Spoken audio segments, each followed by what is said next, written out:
Good evening, happy Friday, and welcome to Last Call, where the floodwaters receded, but the electricity and phones are still needed. Yes, this is week 2 of Aged Boomer's Ian-mandated sabbatical, and while our thoughts and prayers are with him, the show must go on.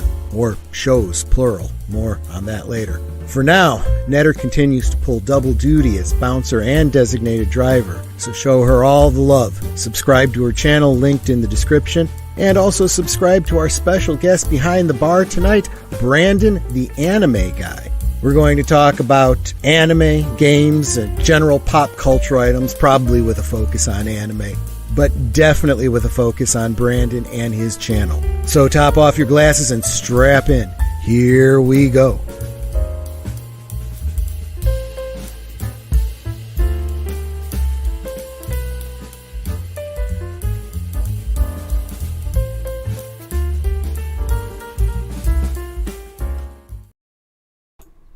Good evening, good evening. How's everyone doing tonight? Happy Friday. So glad to be here. I think I look forward to hanging out with you guys on Fridays more and more each week, honestly.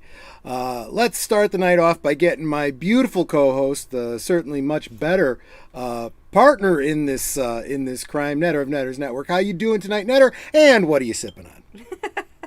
Wow, such an intro. I'm doing wonderfully. It's Friday. It means I don't have to work again till Monday, which is really nice. Nice. Because it has been a busy week. Yes, it is. The company that I work for, we do IT certifications. And since it's the fourth quarter of the year, people are looking at their budgets going, oh, we need to spend money before we run out of our budgets. And then they tell us we don't get as much next year.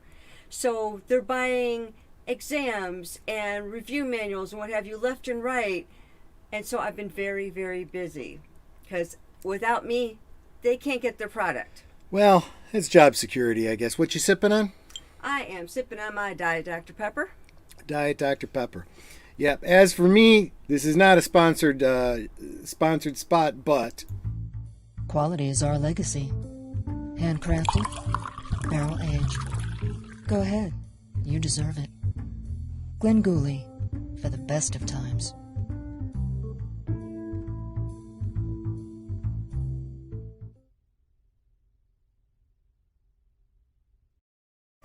And yes, I do think this is going to be some of the best of times because I'm looking forward to chatting with our special guest behind the bar, Brandon the Anime Guy. Brandon, how are you doing tonight, and what are you sipping on, my friend? Well, hello there, Troy. Hello there, Netter's Network. And for me, I'm actually run out of everything to drink. I stopped drinking alcohol a long time ago, and fair enough. I finished up my Mountain Dew Zero a while ago, and I'm fairly liquefied, but if I need to, I'll be sipping on water. Mountain Dew can be some pretty strong stuff, too. Even the zero, no sugar stuff. That's Oh, yes. It's, well, unfortunately, I do have a massive caffeine addiction, so... Same here. It barely... in and of itself is not enough. But for, the time, about 2 hours ago, it should be enough to finish me off for the night. But thank you so very much for having me tonight. Oh, absolutely. Glad to have you. I'm booked.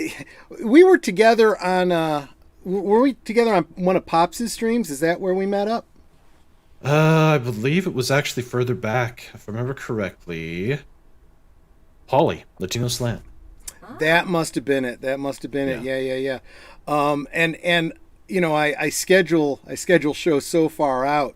I'm glad we finally got this together. What bums me is that Aged Boomer couldn't be with us tonight because he's my resident expert in anime.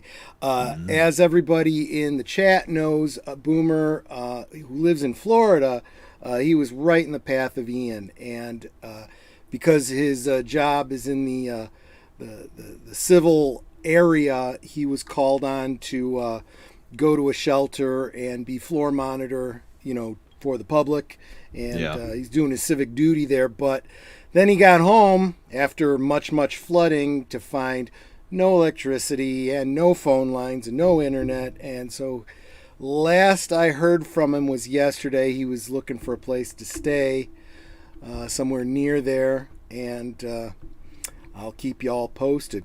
So does that make him Florida man? He is Florida man, yes. That Yes, makes for all him intents Florida and man. purposes, he is our resident Florida man.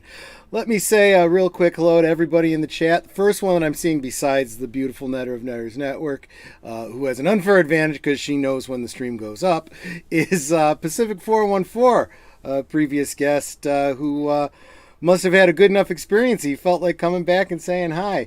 Good evening, Pacific 414. Deleted Scenes, one of my favorite Blue Wrenches. He's already dropping links in there. I know you are. Thanks so much, my friend. You are awesome.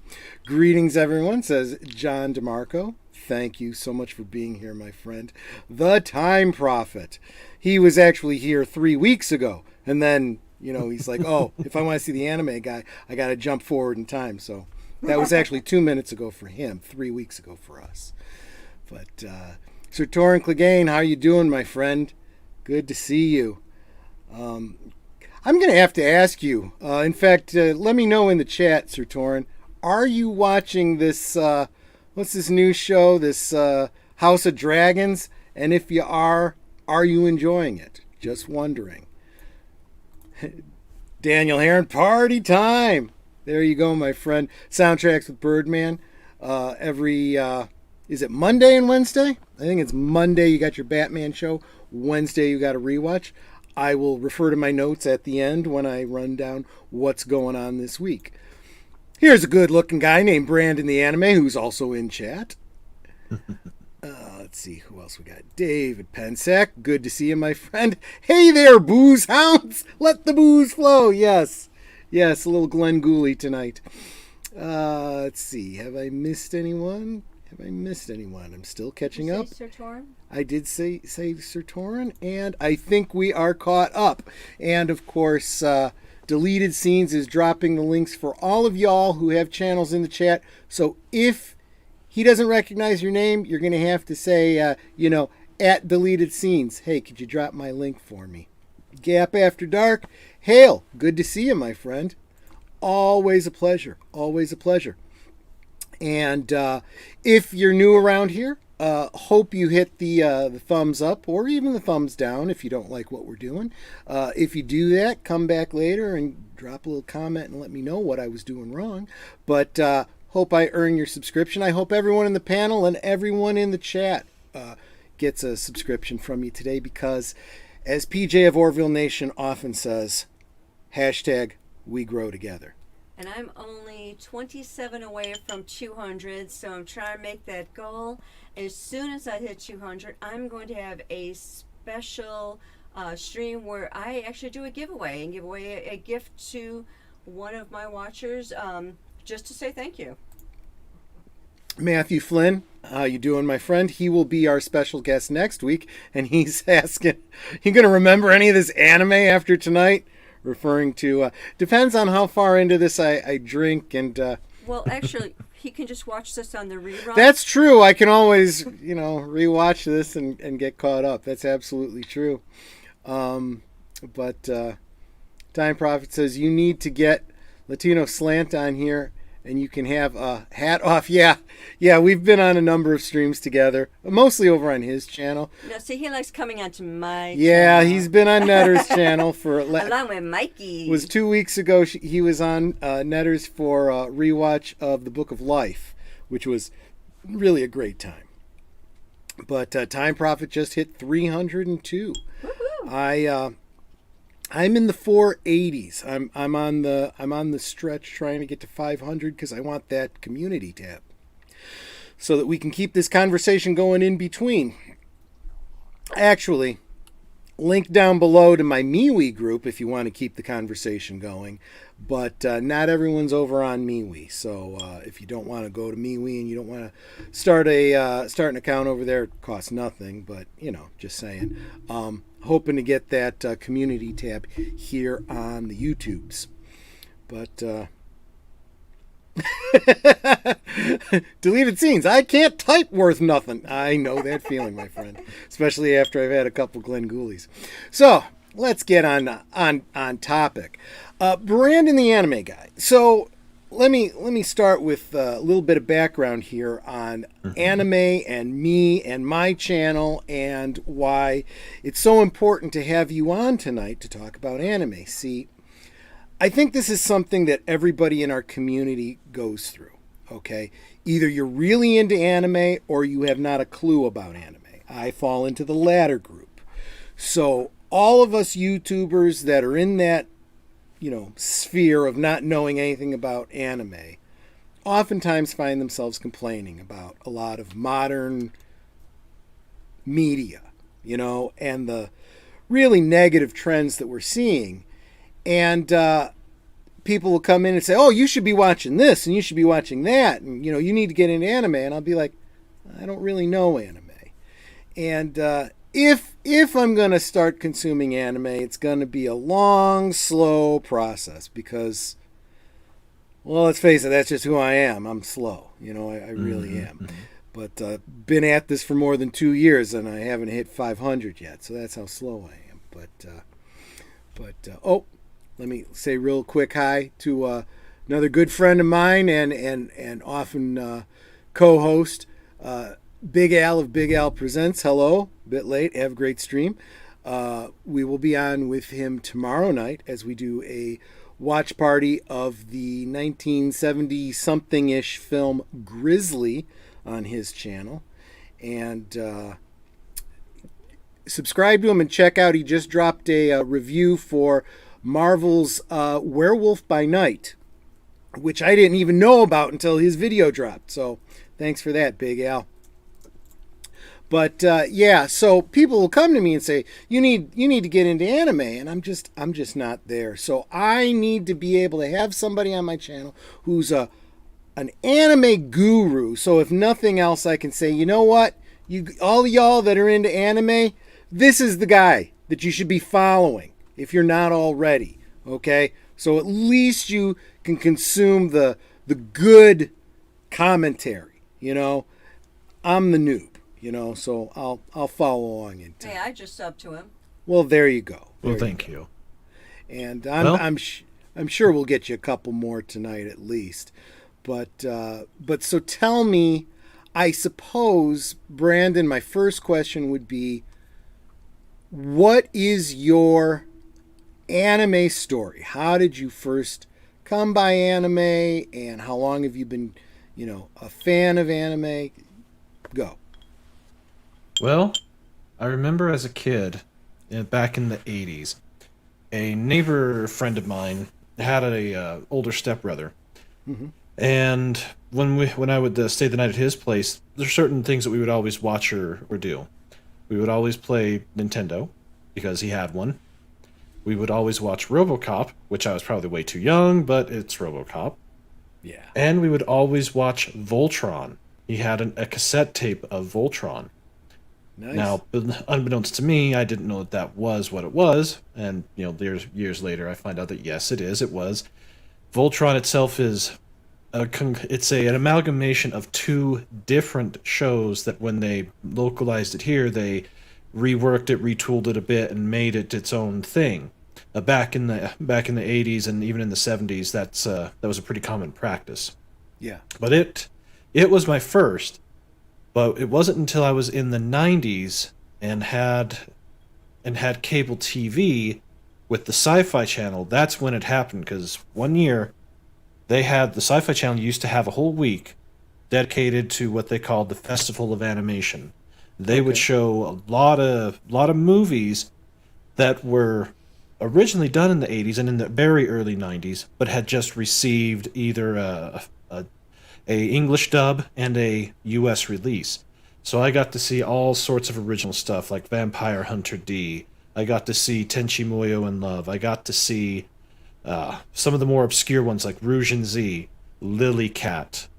You name it, they had it. They showed it. They showed a lot of them that were from Pioneer, because Pioneer at the time was huge in anime distribution business. If you were able to get picked up by them, you were guaranteed success. Everything they released was, 7s, 8s, 9s easily across the board as far as, out of 10 rating. They didn't suck. They knew what they were doing. and that's what really got me going into it. And then getting a little older, go to Hollywood Video. They have a whole section for anime, and I got to rent stuff at the time, and I just always enjoyed the stories that were being told. The style of it is vastly different than anything ever conceived of or done in the West, whether it be here in the US or in Europe or any other Western styled country. The way that the Japanese do things, the way that they think, the way that their storytelling works, it's almost in stark contrast to how we do things, and I have a big old respect for it. It's just so good, so much fun, and most of the early stuff that you would see would either be, there's typically either in the horror genre, some cyberpunk-esque type stuff, science fiction, big mecha robots. All of those were the big primos back then, and then in the 90s it started transitioning a bit away from some of those. Whereas now most of the newer shows tend to be, at least right now, they're either middle-aged or middle-age era type shows, sword and sorcery-esque type stuff. But instead of being a traditional dark fantasy, most of them are very heavily inspired by massively multiplayer online RPGs. Even though the character themselves may not necessarily have been what there's a term called isekai. It's basically a person gets taken from a world, transported into another world. Yep. But even with that, at least in this current season, there's only about 3 or 4 of them. There used to be about 10 of them a season. But the ones that do that, person either gets reincarnated into this other thing, gets pulled into the game, can't get out of the game. That's gone down a bit. But most of them that are out there are in that realm. And it's just a lot of fun. It really, truly is. And I will say respect the classics, and the classics is where it all started, but I'm severely spoiled. As I was mentioning backstage, just this season alone, out of the 60 or so new shows that are coming out, I've got 28 of them that I'm going to watch, at least, for the first 3 or 4 episodes. And if they're not good, I'll drop them. And right now I'm in the process with my channel of about every month doing a show dedicated to the current season, what's good, what you should avoid, why you should avoid it, why you should stick with something. And I fully expect that I'll probably only drop maybe a handful. Most of the stuff this season really is good. But as far as getting into it, it can be a daunting task. There are certain shows or certain series that have been going longer than I've been alive. And that's, 40 years or so. And there's other series that have been going about half of my half-life. So 20 years or a little longer. And for some of these longer-running shows, they can be tougher to get into, but that's the nice part. You can either choose to go back, start back in the beginning, go to the early stuff, and work yourself forward, or you can skip anything that's sequel seasons and just start fresh with the current season. There's typically always something there for everybody. Cool. Let me real quick say hi to some newcomers. We got Deej Odyssey. Good to see you, my friend. And Bill Verzel, an IRL friend. Thank you so much for stopping by, my friend. We're talking anime tonight with Brandon, the anime guy. And you said something that kind of stood out to me. You talked about the excellence that they put into their product. And, there used to be a saying in this country, the Protestant work ethic.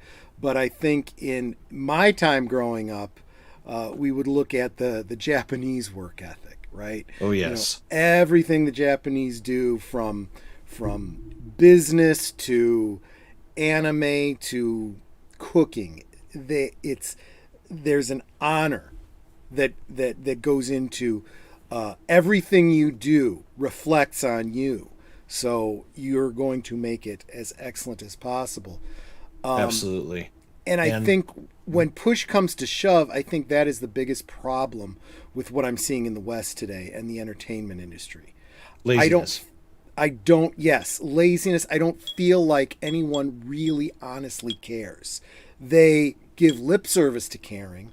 They talk about how great what they just did was, but they don't put in the effort to figure out if it is or not. They're actually delusional. They put in minimum effort and expect maximum accolades.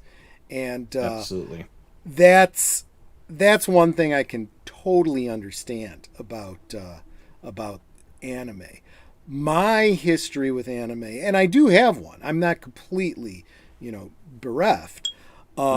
Actually starts back in. I'm guessing I'm a little older than you are, Brandon. Maybe by at least a decade. My history with it starts in the 70s with a couple shows.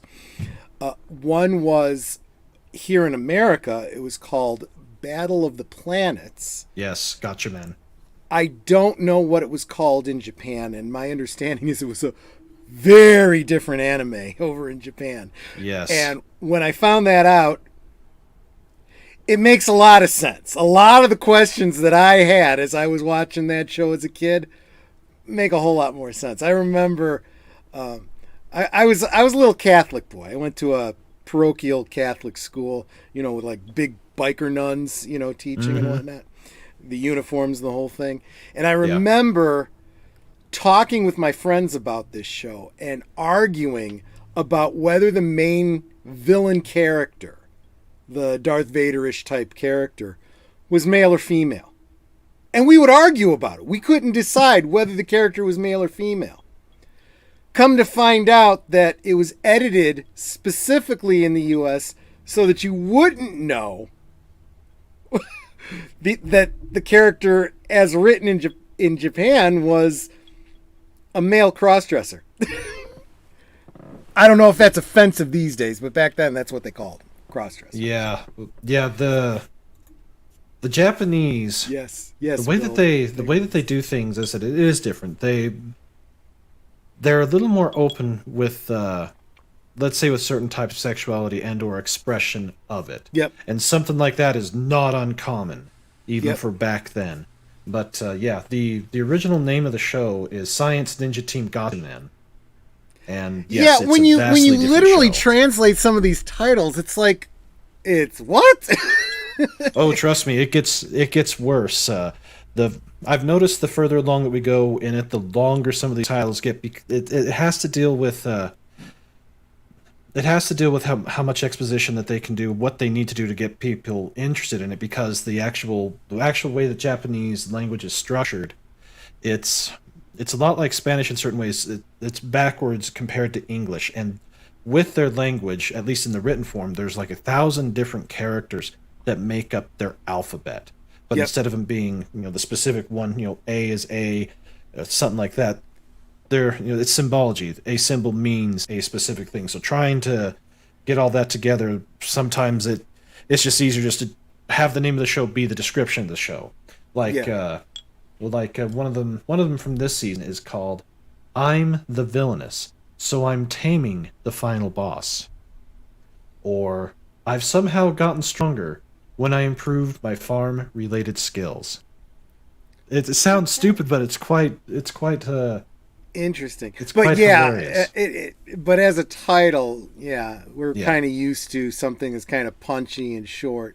Although I'll be honest with you, throughout media, the whole judge a book by its cover thing takes on a strong meaning when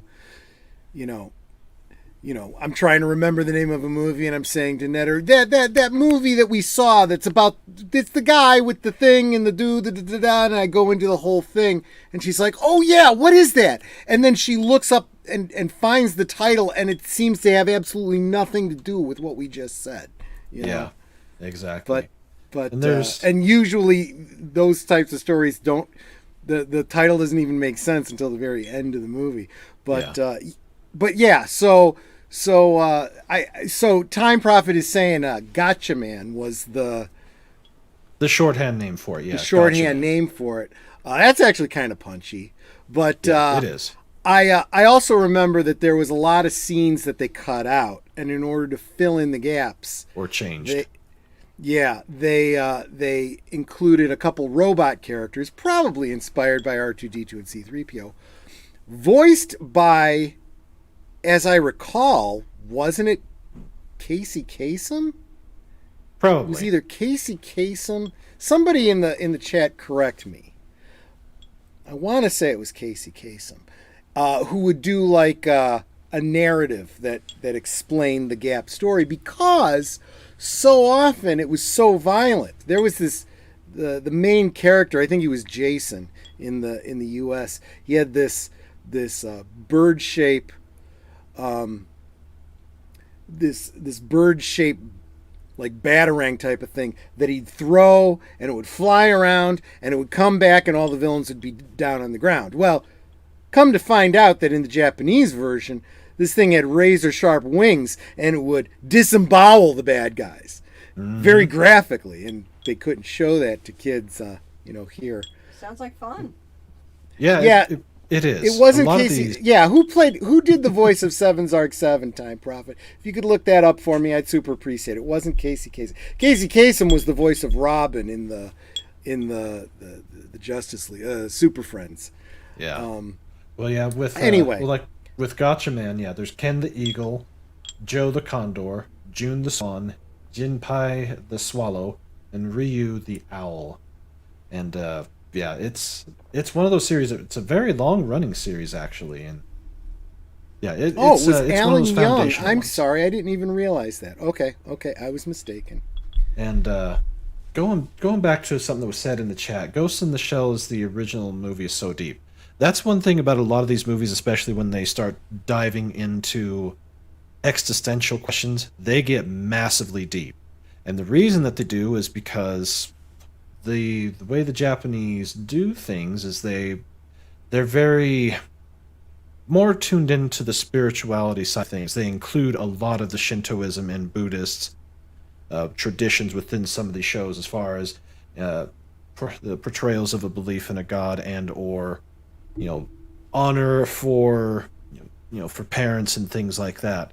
So that gets included in a lot of these shows. Very rarely will you find something that doesn't have something like that in it.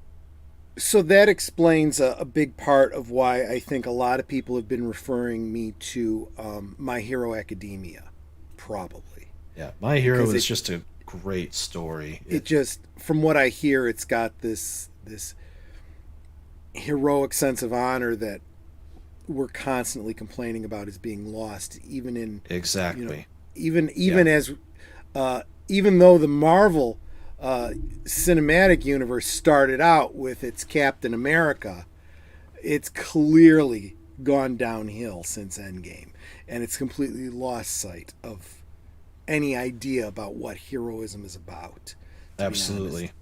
honest. Yeah. Yeah. Western comic books and Western superhero genre shows are just terrible right now. There is no redemption, at least not for the big ones. But looking at I'm sorry. Yes, that makes sense. I knew Casey Kasem was in there, and now that you say it, I can hear his voice in the hero character. You're right. Thank you very much, Big Al. Yep. I'm sorry. Go on. Oh, Brandon. that's right. Yeah, the shows that they produce, they typically, at least for the shows that they design more for kids, they are better about showing the power of friendship, why you should be a good person, why there is certain morals that you need to adhere to, whether it be traditional Western Christian values, or whether it be the Buddhist or the Shintoist path. That's typically ingrained in all their stuff, and a lot of these things are very universal. But as far as the shows themselves, you name me something that you'd like, I can probably find you an anime, either an old one or a new one, that would fit the bill and be a good place to start. I actually did find a site. Hmm? I think I probably, if I'm going to start with anything, I've heard so much about this My Hero Academia, I'm probably going to have to start there. Okay. That's a good place to start. I think the thing I've been most resistant to has been people trying to get me into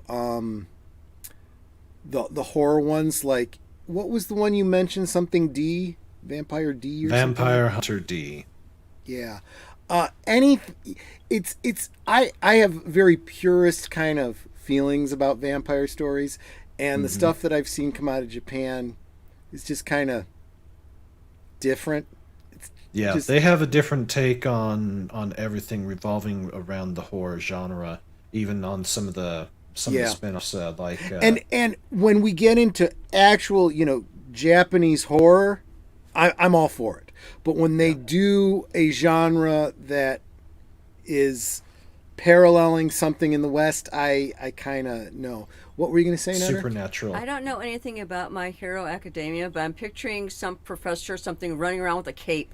Actually, I thought it had something to do with All right. students in school, but Or we'll like figure a it out. geeky guy carrying a bunch of Yeah. books, and he's the hero Okay. because maybe, I don't know, he tutors you.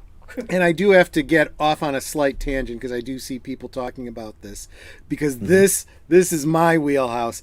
They're talking about Alan Oppenheimer, who I believe he was the voice of was. Didn't he do a voice in the Transformers? If Matthew Flynn's still here, he'll know. But I don't think it was Transformers, but he was the voice of Skeletor. he was the voice of Skeletor. Ah, He-Man, yes, okay. But yes, Bill Wurzel is absolutely right. He did do Oscar Goldman. He was Oscar Goldman in the original pilot, and he came back for a guest appearance later. There were actually 3 actors that played. No, not Oscar. Am I confusing? No, Rudy Wells. There were 3 actors that played Rudy Wells. I thought that Oppenheimer had played Rudy Wells, not Oscar Goldman. But I could be mistaken on that because I am more than halfway through this Glenn Gooley. So, And I took the bottle away, and she took the bottle away. so you can't have seconds. Let me step into one thing here.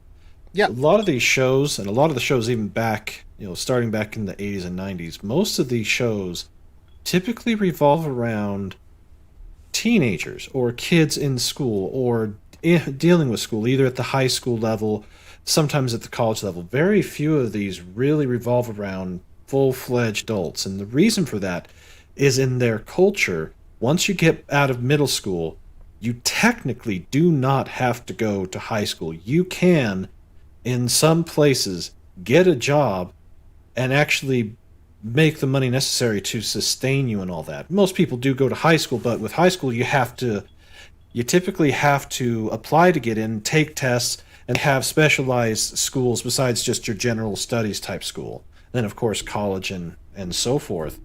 But once you're out of high school or you're out of college, you're typically expected to work. Oh, yeah. Work, the work ethic thing, and they don't. Those that end up in the workplace like that, they don't typically get to have the adventures like they could have when they were a teenager. Even with taking vacations, that's something that's not nowhere near as common as it would be for us. Right. So for all of these stories, or most of these stories, that's why they're typically set in high school or with kids that are older than 15, not quite 18, because in their culture 15's an adult. Yep. And it's There's a YouTuber, and I can't remember his name offhand. He, just like I think every ethnicity has their comedy that kind of rags on the child parent relationship. I remember a lot of them as an Italian. Every time I'd see a Jewish comedian talking about parents, I'd be like, I can relate to that. Italians and Jews must be like simpatico, but this one, I think he's Japanese, but he just refers to my Asian father and whatnot, and he plays the role of the father, and he's like, you 15, you're not working yet, you're a failure. He's like, Dad, pretty much. He goes, Dad, I have a very successful YouTube channel. YouTube, that's failure work. You need to do real work. Dad, I make so ever much money a week. You do? Oh yeah. Yeah, their conceptions of a lot of things is vastly different than us, and I actually learned a few things that it actually really surprised me. And it has to, as it has to go, one, with age of consent, and two, age of, let's say, inappropriateness. For us, age of 18 is the age of consent. That's when we consider, Right. for the most part, an adult. There's some things that we restrict to the age of 21. So you're technically not a full-fledged adult until you're 21. In Japan, that was 12, only until about roughly 30 years ago. And right now it's like 15, 16. So there are some shows that are set in the high school, for them first year is 10th grade. So 16, 17, 18-year-olds, roughly that range. Mm-hmm. Some of them that are set in those things, and they do tend to let's say have some fan service along the lines of the upper parts being shown. Once you understand it with them, it makes sense, but when we as a Westerner see, nakedness from a person that's only supposed to be 16, we're like, whoa, back up there. What the crap is that? But for them, that's their consent. That's their line that they said. That's when they get treated as an adult, and they've been a little more liberal with that. They've changed a bit. As an example, there's 2 shows that came out during the summer and last year. Pretty rough in certain subjects, but they have both a censored version and an uncensored. Whereas this season, there is a show that has a lot of the same vein type things. The fans or the situations that can pop up. There, for this season, that show does not have an uncensored version. Now, the way that they did their censoring is, for them, it's a gag. For them, part of it is part of the censorship is part of the gag. But in comparison, to us here in the West, it would be, I believe it would really make you wonder. Now, that's only maybe like, 2 or 3 of them a season that happens with, and that's just the way they are. That's their type of humor. It's like with HBO. You can't have an HBO show unless you have somebody that's showing off their top end, showing off their bottom end a bit, showing off their back end a bit. That's what they put into only just maybe 2 or 3 shows a season, if even. But with them, the violence is actually worse for them. I can handle some pretty rough violence in a TV show. That doesn't faze me, but for them, they sometimes freak out about it, which seems weird because they still put it in, but they're less restricted on the sexualization side. Yeah. Than we are. In most ways, but when you get really into the adult stuff, very different. They can go very, very out there. Yes. Yeah, they have some things that they are, some subject matters that they seem to have no problem with that we would consider pretty out there, and then some basic stuff they pixelate. It's like that they do, and that's kind of what they've started doing. That's basically what they've started doing with some of the shows this season. Like even though, from what I could gather in this first episode, they weren't naked. They were, let's say, a little more explicit in their poses. In certain places that you would blur them, they did a funny face type thing. It was a little weird, but that's just the way they do things. But I'll tell you what's worse. What's worse. You get a show that's hyper-violent, blood splurting everywhere. Certain other countries that import this product, like China, they think it's better to change the color red to the color white. So instead of it being a bloodbath, it kind of looked like a...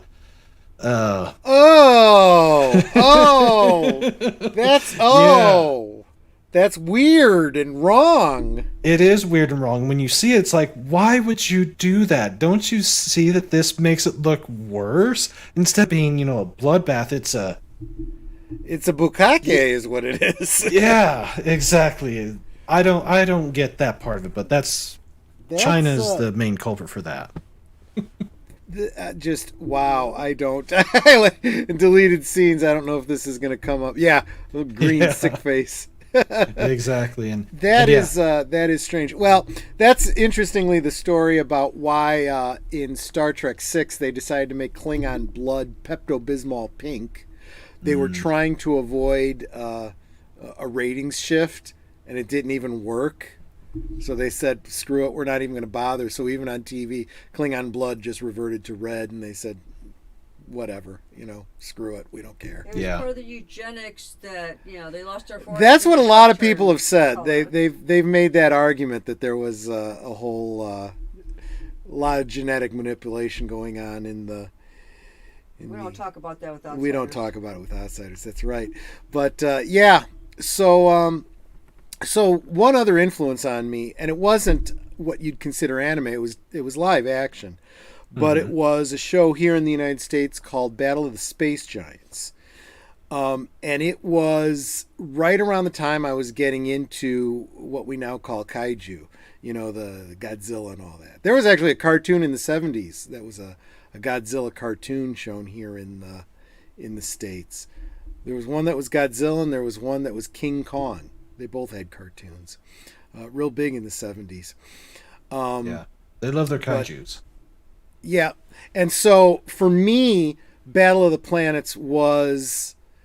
excuse me, not Battle of the Planets. Battle of the Space Giants was... I always, in my head, I thought all this kaiju was all in the same shared universe, mentally, as a kid. So for me, Battle of the Space Giants was, my entry point to that whole kaiju thing. Real quick, I want to say hi to Michael French from Retro Blasting. The conventions conversations you walk into the middle of. I'm not sure where you walked in. You might have walked into the middle of bukkake or any other number of things. We were talking about. The main topic is meant to be anime. And Brandon, the anime guy, is kind of giving me a bit of education.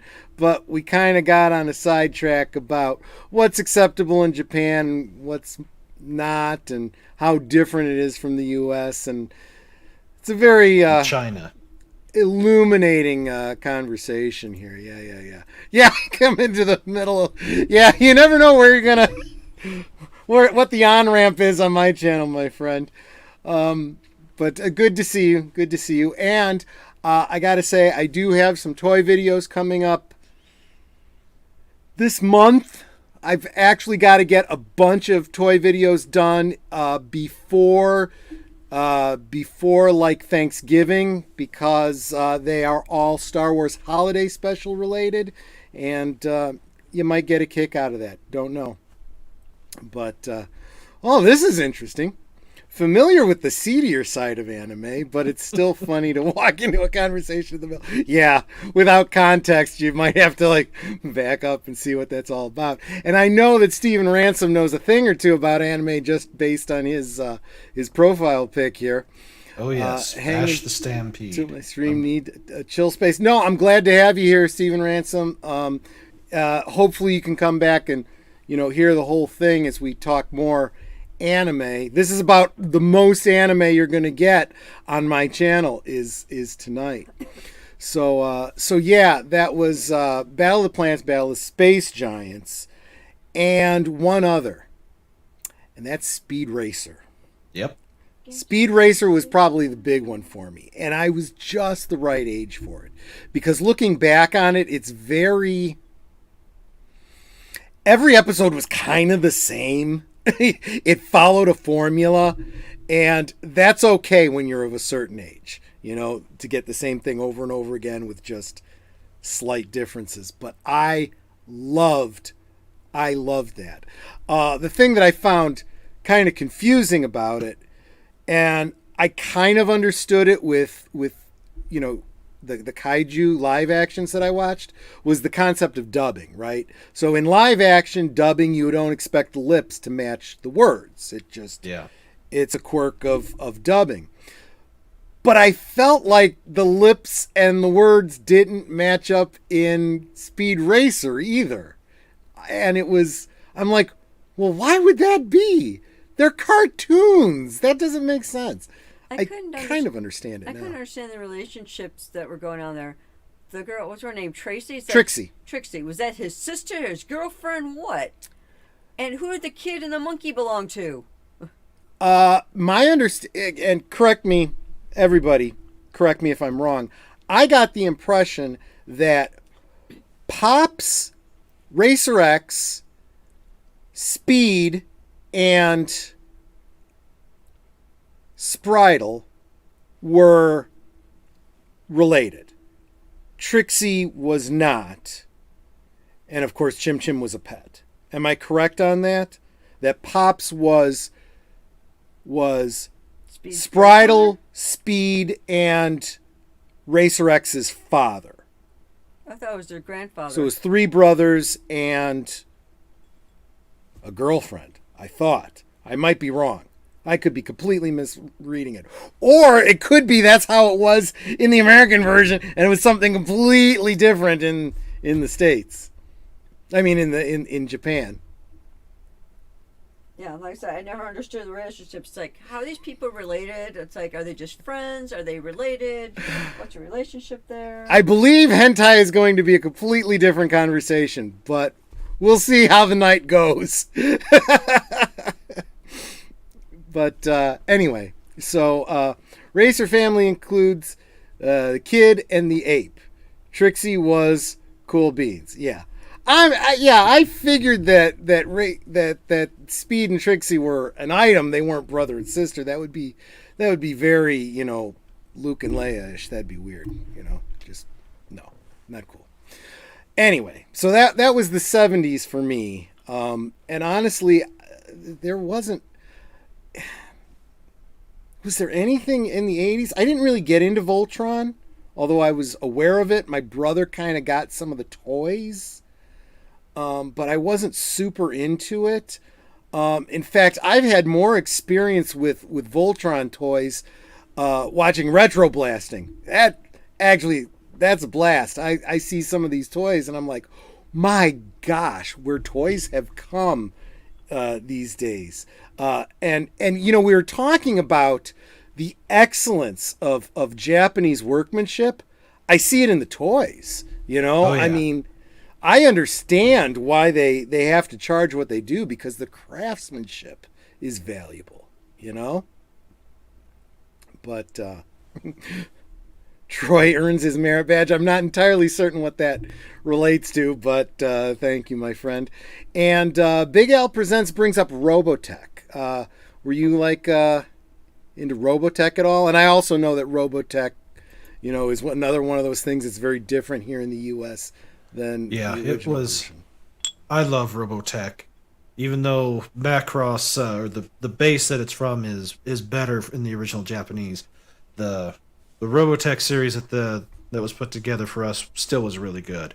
So yeah, you can't go too wrong either way. Although I will say the Harmony Gold was the ones that got it here and had the rights and tied up all sorts of problems over the course of the years. It's only been recently that we're finally getting some more Macross again and getting compilation sets. There was you can still get it, the complete Robotech set, the original series, second series, and the third series. It's like 150 plus episodes, but you're just for the discs, not the special edition package or any of that. Is going to set you back about $150. That's the one thing that I will say. For collecting for anime can get extremely expensive, especially if you try going for something that only had a limited run, either in its original DVD release or in its original Blu-ray release. Especially when you consider the whole import and sort of thing. Well, that's typically not a problem because they can form it out to their American companies. There are some shows that continually get new runs of them. As an example, there's a show called Death Note. The whole series for it is only like $15. Getting the first 2 Ghost in the Shell standalone complex series that were done in the 2000s, they'll only set you back about 15 each. But the Robotech one, the first set's 50, second set's 50, the third set's 50. There's some of the older runs for some of these shows that neither doesn't have a Blu-ray release. You can't get them new. You can only get them used, and if they're some of the collector's boxes go up as high as $300-400. Yeah. So it's it can be quite an expensive hobby to try to collect for. But, so Deleted Scene says I'm 15 away from 500.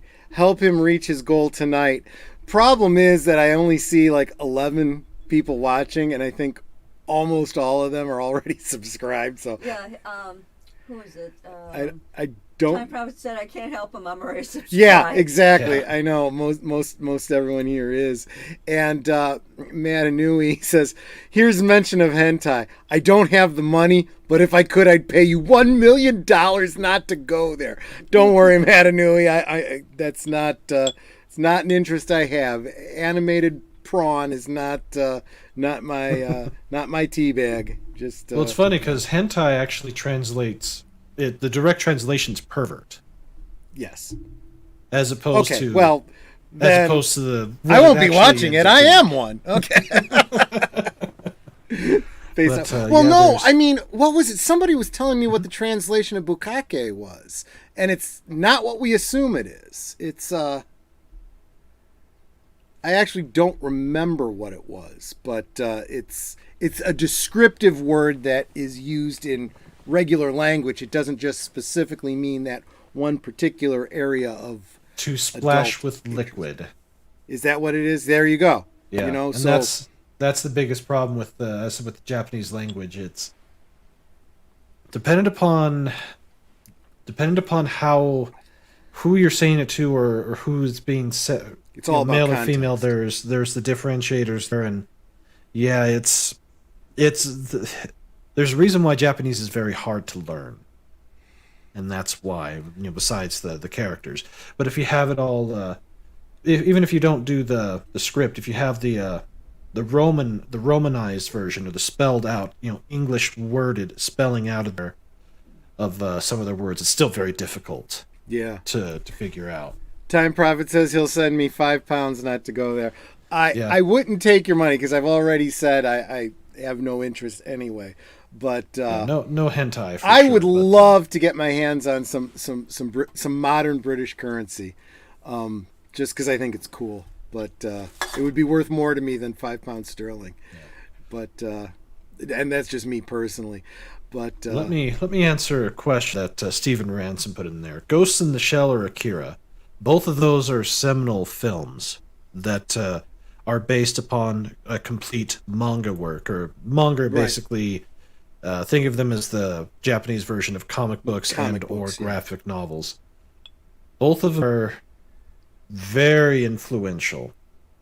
As far as which one was better, technically Ghost in the Shell is the better movie because it's actually closer to one of the manga, even though it's in a movie form. Whereas Akira, the way that it was adapted, it was very bare bones in comparison to what the manga has, or how the story in the manga goes. And that's one of the bigger problems, is most of these shows that are out there, they come from the manga first. Now in the 90s that kind of flipped. There was a lot of shows that got their start with a direct to video type series. Tenchi Muyo was one of them. That was not common at the time, and it costs a lot less to make a comic book than it does to animate a TV show or to animate a feature film. So in the 90s, they were taking a ton of risks with a lot of these shows that didn't have anything to back them. Some of them panned out very well. Some of them are really good, but they just don't get the love that they should have. And there's a ton of hidden gems out there that are not available on Blu-ray. Some available on DVD, but even some that were never passed on past the VHS. So Stephen Ransom is saying, nope. sorry, wrong one. You said something else and it skipped. You were asking if Netter and I had seen them. Not Ghost in the Shell. It's kind of on my list. It is one that I'm interested in. I have seen Akira. In fact, I did a watch party on Mr. Mastic's channel of that. Although I had seen it previously over at Skipper Kenner's house. Who's oftentimes in the chat. Him and his brother was real into anime and had all of that. They're really good. And those are Alita. Well, Alita. Alita Battle Angel. Everybody's telling me I got to get into the manga for Alita because it's starting to look more and more like we're not going to get a second movie. Aww. So yeah, I doubt we'll get any more for that. And that was also the problem with the anime OVA for it. It was only 2 episodes long, and the manga isn't very long in that one. It was a short run series, a really good one. But even the anime adaptation was basically what the movie was. That's the span of it. But there's much more to it. And that's within anime itself, that is one of the bigger problems. Is you'll have a great manga series that's either still going when the anime is being made, the anime gets cut before the manga is done, and then you don't get it completed in anime form. That Ranma 1/2 is one of them. That's they had 6 seasons of it. But Rumiko was still writing it when they ended it. So the manga is complete, the anime is not. And there are other shows like Hellsing Ultimate that did go back and complete the manga, whereas the original Hellsing TV series, it was only half of it followed the manga, the other half was filler. Yeah. So there are some shows that have that problem. It just some eras were better about it than others, and it really just depends on how popular the manga is. Really will determine how far you'll get in the anime, and or if the manga is complete. As the modern examples, My Hero Academia, there's only one episode that I'm aware of that was a true filler episode. Otherwise, the rest of them follow the manga pretty close to chapter by chapter. So it's pretty faithful in its adaptation. Whereas another show, Full Metal Alchemist, the first run of it ran into the same problem. They had to do filler episodes to keep it going, and then they eventually ended it before the manga was done. Then they went back and did another version called Full Metal Alchemist Brotherhood follows it more closely. It really just depends. Let me real quick say hi to Moira Kitty. She encouraged me a great deal the other day, or maybe it was earlier today, depending on what time zone you're in. She commented on my one of my previous videos, and getting comments from somebody on my videos just gives me a little dopamine hit, and I super appreciate it. Moira Absolutely. Kitty. But got a comment for you here from Time Prophet. He says, Blood the Last Vampire was excellent, but short anime, the live action movie was okay, but not as good as the anime. And see, this one I suspect, and like you mentioned Hellsing, I had a talk with some of the guys in the community right around, we were doing a rewatch or a watch party or whatever you'd call it of the Hugh Jackman film Van Helsing, and of course that caused us to start talking about this anime. And as they were talking more and more about it, I'm like, I said, I'm having enough problems with this whole Gabriel Van Helsing, completely new continuity that has nothing to do with anything else. I'm not sure I could handle another one, I want to feel like it's actually connected, and if you're going to go down, a path, I'd rather it be like the difference between the Universal Monsters and Dracula and the Hammer Films Dracula. They're completely unrelated, but they start kind of at the same point.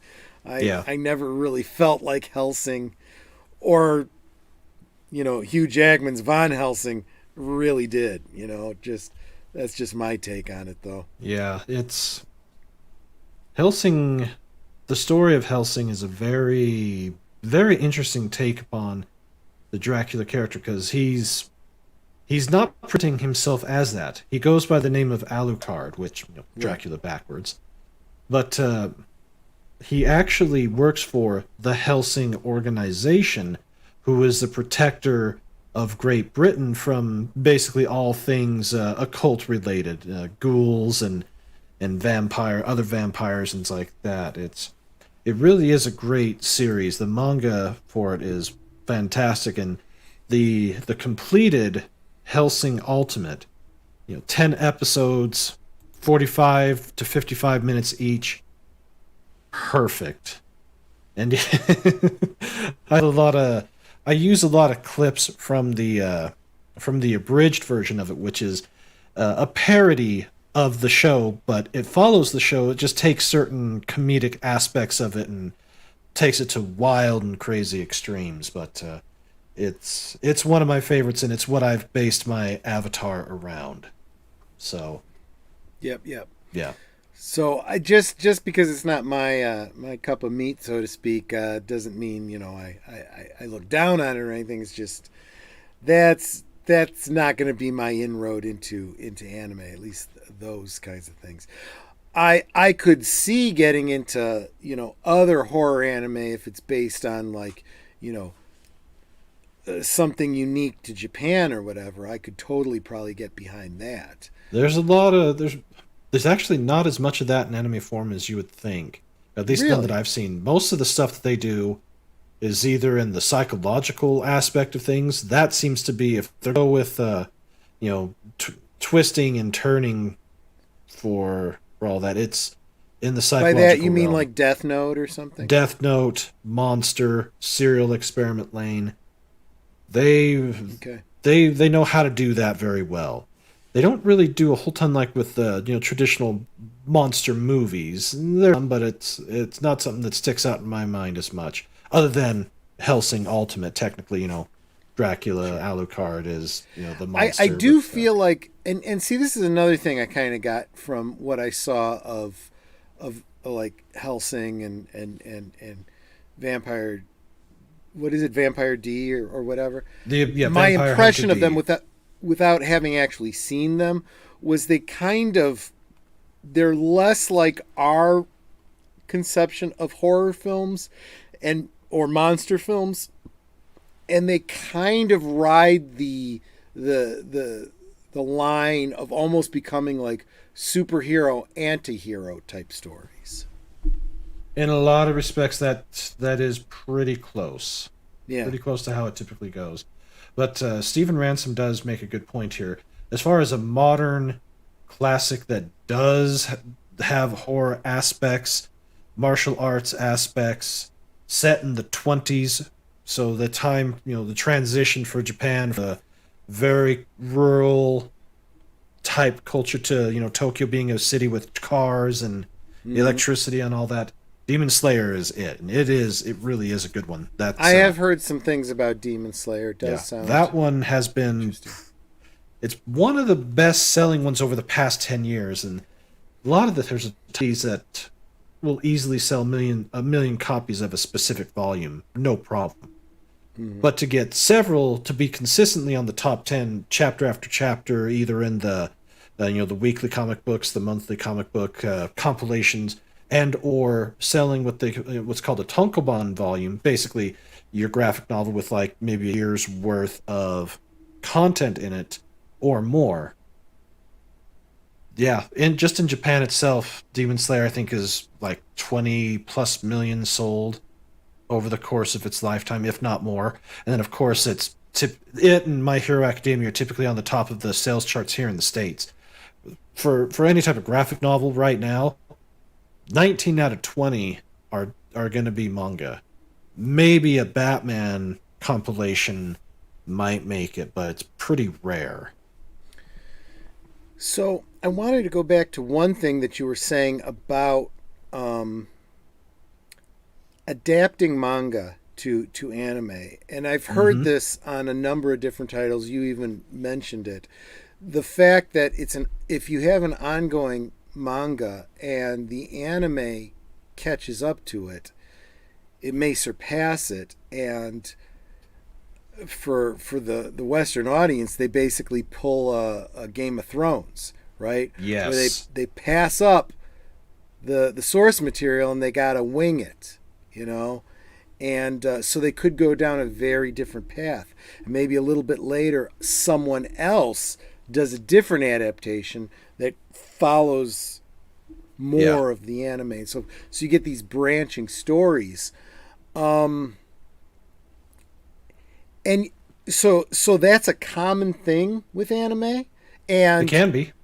And the alternate versions can be co-equal as far as popularity? It depends. Like with Hellsing and Hellsing Ultimate is better. Although the original Hellsing is still great, the amount of filler episodes that it has is hard to get past. There are some people that like Full Metal Alchemist over Full Metal Alchemist Brotherhood, whereas Brotherhood is the complete telling of the story. It really just depends upon the show. Some shows they'll either just cancel, like as I said with Ranma 1/2. They ended it before Rumiko was able to complete the manga. But her later work, Inuyasha, it ran into the same problem, except years later they actually did do a final season of it to wrap it up in the vein of how the manga ended. So it can really go both ways, but you do have to be pretty careful. At least they have to be a little more careful with that. And in recent years, I think they've gotten better at it. If they're going to do an anime adaptation, if it gets past the first season, they'll typically finish it. Or if they need to wait for the manga to come out to then get the story and move it over, they'll do that. And actually, there's three previews for more recent shows that I think you might be interested in, that I would like to show you. The first one is the first season of My Hero Academia. Sure. The trailer for it is really good, and as I said, I think you'll like it. And the second one I'd want to show you is Demon Slayer, because that one touches into many aspects or many different genre types.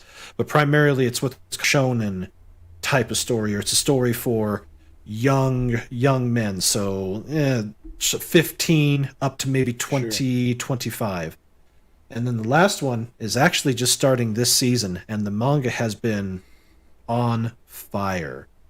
Over the top sales. And the thing with it, those that have been reading the manga of it have come back, and when I talk to them about it, they're like, this is not your standard manga. It's almost, the way they describe it, it's almost like it's storyboarded, like it was designed to be adapted into anime. And it has been, and we're getting the first season of it, and just from looking at the preview, it's over the top, and that is Chainsaw Man. Got a friend of mine that goes, Chainsaw Man? The Blaine of Blaine's Escape Corner. He's a huge. If you think I'm big in anime, he's just as big. He's a great guy out of Seattle, and he and I have done a lot of collaboration recently. But he's actually been reading the manga. He's up to like chapter 25 or something, and that was his assessment. Is the way that they designed it is it's basically storyboarded, and it was meant to be put into anime form, and we're getting it. So cool. But I love that kind of synergy. I did want to. Yes.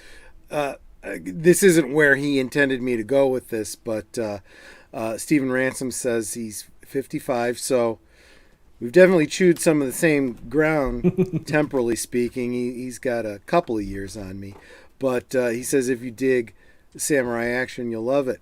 Speaking of samurai, going back to the 70s again, I had a couple of those Shogun Warriors. Do you guys remember the Shogun Warriors? They were like 2-foot tall robots, basically 5 points of articulation, but they were huge, and they had these fists that would fire off, and they'd shoot these little pellets out of their chest.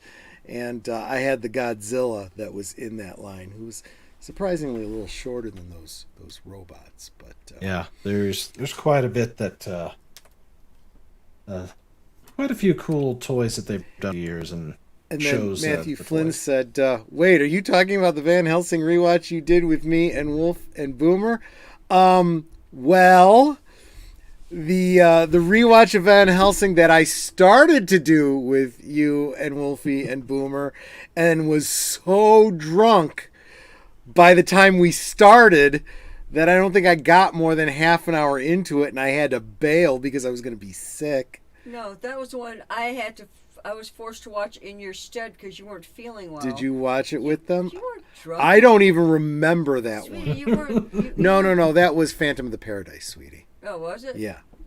No, the Van Helsing Yeah, one one was. of them you were sick. That's the one Boomer gives me crap about because Matthew Flynn, Wolf 10 Media, just loved that movie so much, and Boomer and I were of the, this isn't really that good, and so he had to carry that whole pail of water himself, and he blamed me for it. I'm like, I felt that I had to get drunk in order to watch this damn movie, and I probably front loaded a little bit too much.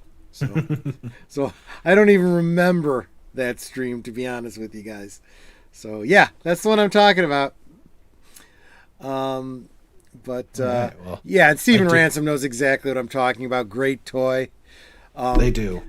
Interestingly, that was the whole story. There was I had actually gotten one robot and the Godzilla, and then they started pulling them from the shelves because that was the era where there was a lot of rocket firing features on, a bunch of different things, and that was the same year that Battlestar Galactica came out with their Cylon and Colonial Vipers that would shoot out these missiles, and I guess some kid choked on it, and so they pulled it.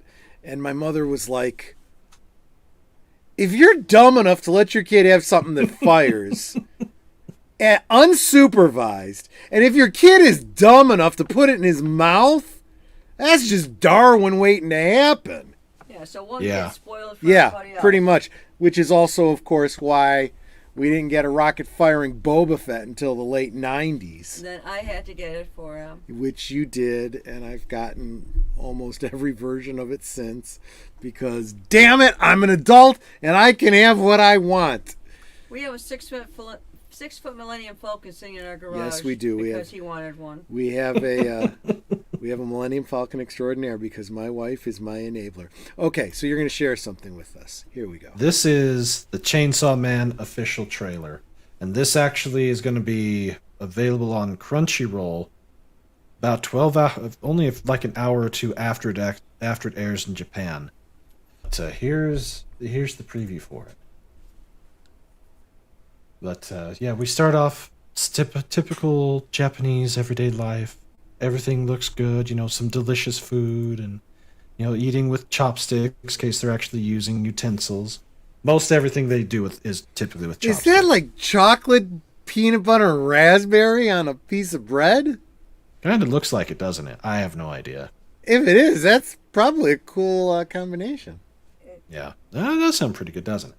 It looks like it might be French toast with syrup. Oh, now I want French toast. And jam. Yeah, it could be French toast.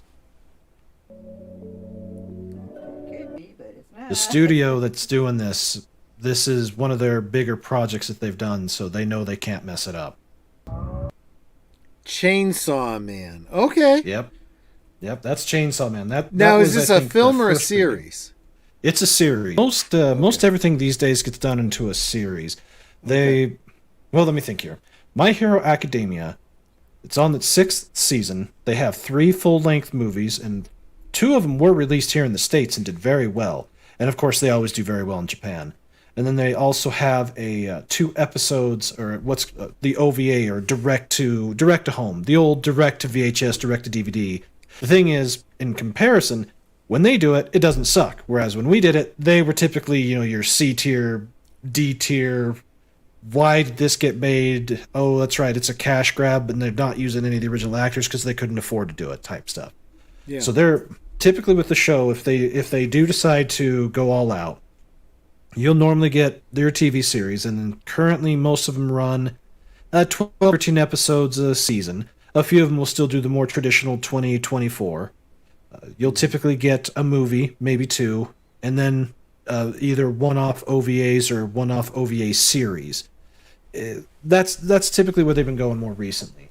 But that, as I said, Chainsaw Man is starting here pretty soon, a few days, and it's already, even without it being released, it's the show of the season.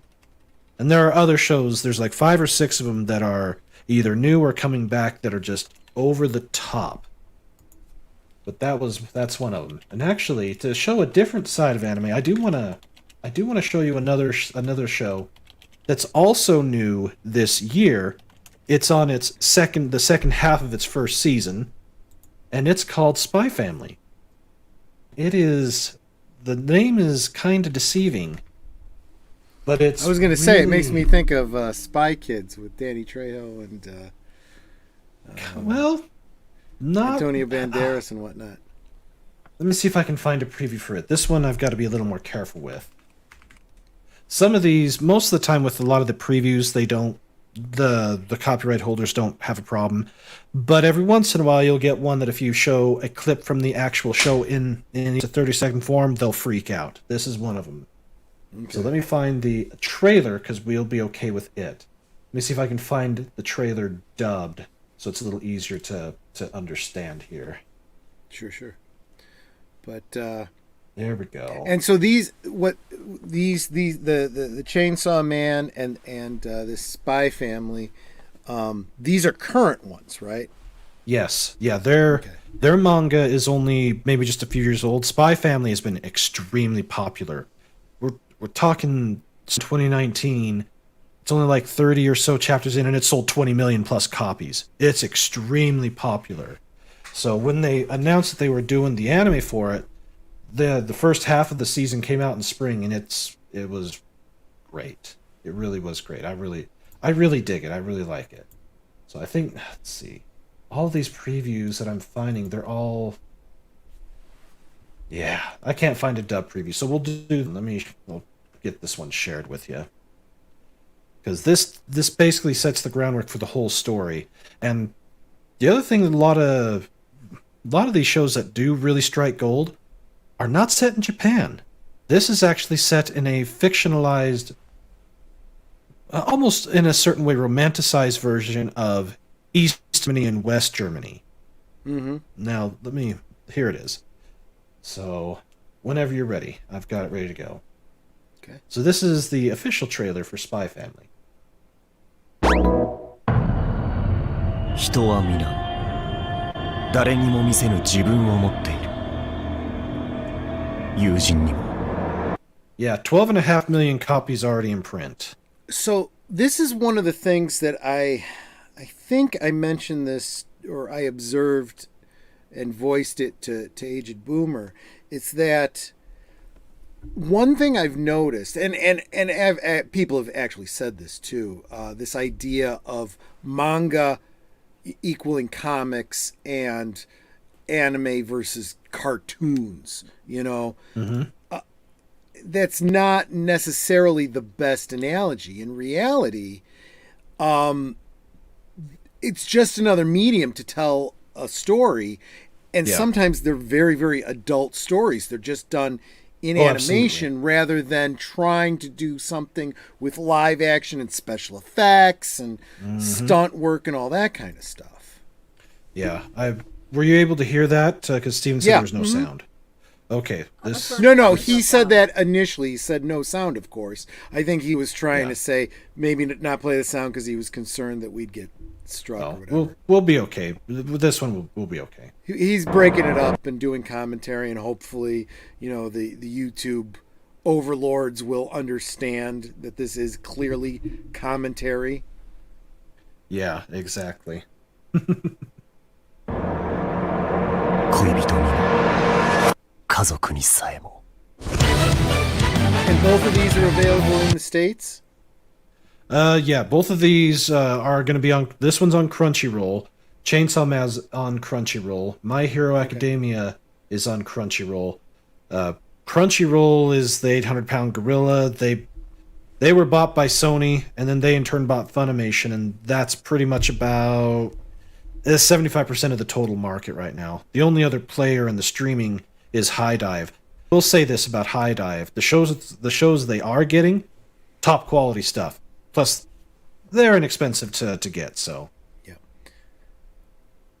yeah. Hello to the Boomer has Catman. been doing a lot of talking about the Crunchyroll Funimation merger. I guess you call it.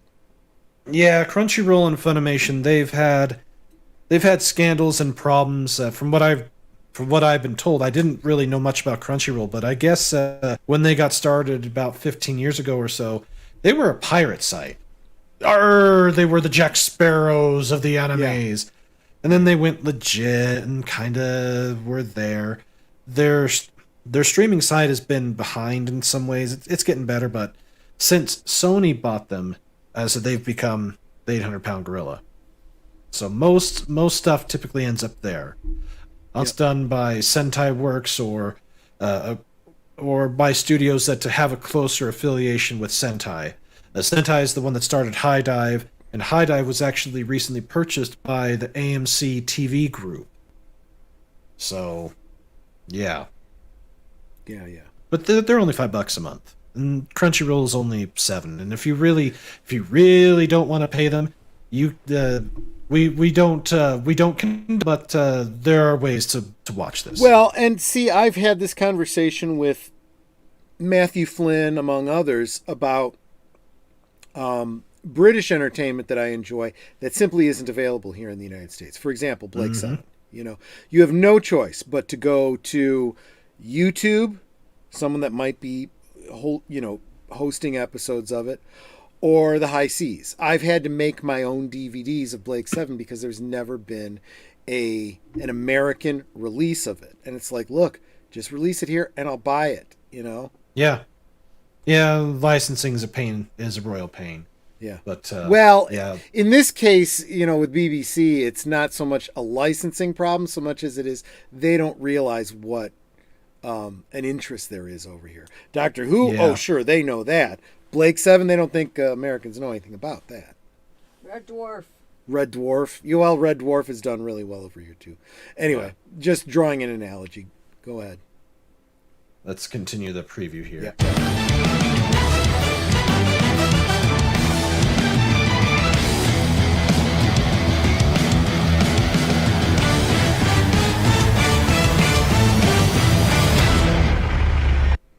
So basically, here's the name.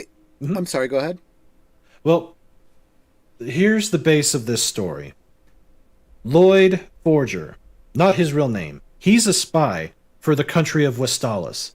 He's given the task of trying to bring peace between Westalis and Estonia. So a fictionalized, romanticized version of East-West Germany. That's the closest thing I can put it. Sure. So what he has to do in order to do this, one of the highest ranking figures within the Estolis government that he needs to basically have a heart-to-heart with, the only way that he can get to him is through his kid's private school. Because he only comes out or shows his face for a special event that's held by that school. So in order to do that, even though he's not a family man, he has to get a family. So he adopts little Anya there, who is just the cutest damn thing I've ever seen. She is perfect. Perfect character. But then, adorable. To try and get her into school, because it's a private school, he needs to be married. It's not good to have a father trying to do all that. So he ends up meeting Yor, who is an assassin. Oh, gosh. Now, the funny, as it said in there, he is the spy, but he pretends to be a psychologist. She doesn't know that he's a spy, takes him as a psychologist. He doesn't know that she's an assassin. He thinks that she works for the Estalia government in one of the lower level offices, and unbeknownst to both of them, little Anya is a telepath, so she knows exactly what they are, so she can read their thoughts. So when he's speaking about doing something, and then in his inner monologue is saying something, you can tell when she's listening in because there's little visual cues that happen, and typically when she hears it, she's like, oh, that does sound really interesting to me. Real quick, I did want to say goodbye to Stephen Ransom. Thanks so much. See you, Stephen. Here. But I loved, in reference to the pirating, we are not condoning. We are not. Oh, hi, chat. Exactly. I do have to watch The Room someday. I really, really do. So now I'm kind of interested in this whole Spy Family thing. I'm gonna have to look into this. Yes, and that's there's actually a little bit more to this, and there's some shows that have the cross between them. The way that I understand it, it's not Spy X Family. You can either just say Spy Family or Spy Cross Family. There's another show that's like that. It's called Hunter or Hunter Cross Hunter. It's a weird play on the language, but let's finish up this little preview here. And these two studios are very well known, and it's not common, or at least not as common, to have two studios working on one show at the same time. So Wit is doing one episode, and then Cloverworks does the next, and they keep alternating them so they can keep producing them quickly. Trying to maintain quality across two studios like that is very difficult. Yeah, the second half of the first season just started. Don't delay. Go watch the first half of the season. You'll fly through it. And what's great about this, if you don't like the dub, the original Japanese voice cast is perfect. The dub, though, I think in this case is also really good. They actually did a really good job with it. Now, they do change a few things. Anya does say the S word because that's what she's either thinking or what everyone else is thinking. Whereas in the dub, it's more your John Wayne type words that get said, and it's pretty rare. With a lot of these shows, they don't really swear heavily like how some of the Western stuff does. Every once in a while, you'll get one that does, but it's typically the more, the hell, the damn, the bitch, the bastard, those words, as opposed to the full-on F-bombing or, GDing this or that. Yeah. They're not typically very heavy into that until you get into the way more adult shows, but that type of thing is fewer and far between compared to this. This is more of the standard. So, Noob Review stopped in to say, just popping in after Steven and my stream, this anime looks fun. I want to start watching this anime after I get through Attack on Titan. Megan Lee, if you're not subscribed to Megan, she was on, was it last week or the week before? But she's awesome.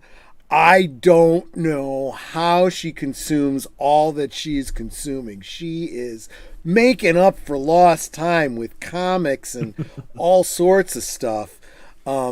I can't. She's the cutest little thing. She's adorable, isn't she? Honestly, I swear, if we had a daughter, I imagine she'd have been just like Megan Lee.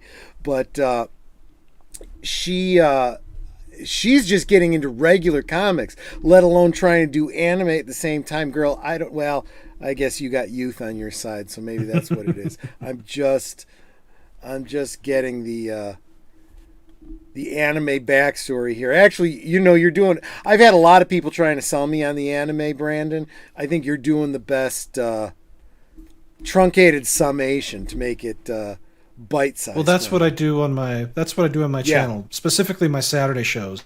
It's more designed to hit on the basic fundamentals of either a particular show or a set of shows or the more high-level overview.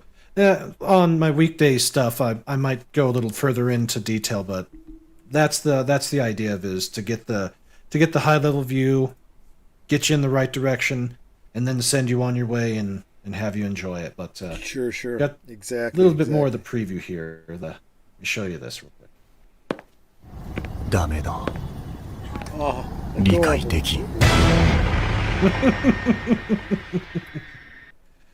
Yeah, being a master spy, he tries to put together the plan to pull this off, and he never anticipated being a father, so it's or trying to be the father figure to little Anya. It is hilarious. It was by far unless the he's best show at of the spring. cross purposes with his would-be wife, they might all make a pretty damn good team. They do. I can see That's them the working funny together. part. Oh yeah, I will say this. Anya is my favorite young or child character that I've seen in a very long time. She's just so cute, sweet, innocent, but at the same time so dangerous because of her telepath ability. And then you're the mother. Yeah. All I'll say is cross her. She's quite literally virginal in a lot of things, but being thrust into playing the part of the mother or stepmother to Anya, because as far as she knows, Lloyd is a widower. That's what he told her. Right. So she's coming into this cold, never has had kids, hell, never has even had sex. And she's specific about, I've never even done that. And it gets played for a bit of comedy when her brother comes to visit, and he's a little weird, a little bit of the jealous type. So he basically gets him to a corner and says, prove that you're happily married. And she, in order to even just kiss Lloyd, just to even kiss the man, has to down a ton of alcohol. But she gets to the point where I can't, starts to do the slap, misses him, and hits her brother, and her brother literally goes flying, twirling across to the other side of the room. It's comedic gold. It's just, I cannot give this show high enough praise. To have a female assassin who is also a innocent virgin, that plays against type, which Yes, I think could does. also be humorous. It is. It's definitely different. In their customs, it's a bit different. So, but she's, if I remember correctly, she's like 26, 27, somewhere in that range. And how she got into that, the reasons that she has to go and do the work she does, they do talk about a bit, and it's going to get explored more. But there is so much depth and layer to this show. It's well worth your time, worth the time to watch. Either in the original Japanese or in the English dub. It really is good. Yeah, it does sound like that might be a good anime entry point for me. That might be the route that I take. Yeah, that would be one of them. And the other one, as you were saying, was My Hero Academia. Let me show you the preview for the first season, because it lays the groundwork. Now, bear in mind, this does take place initially. The main character is in middle school, his last year of middle school. So the story picks up right as he's going into high school. He's trying to get into the high school called UA, which is the most prestigious hero school in Japan. Now, let me actually play the preview, because I believe it'll explain most things here, at least for the first season, laying the groundwork.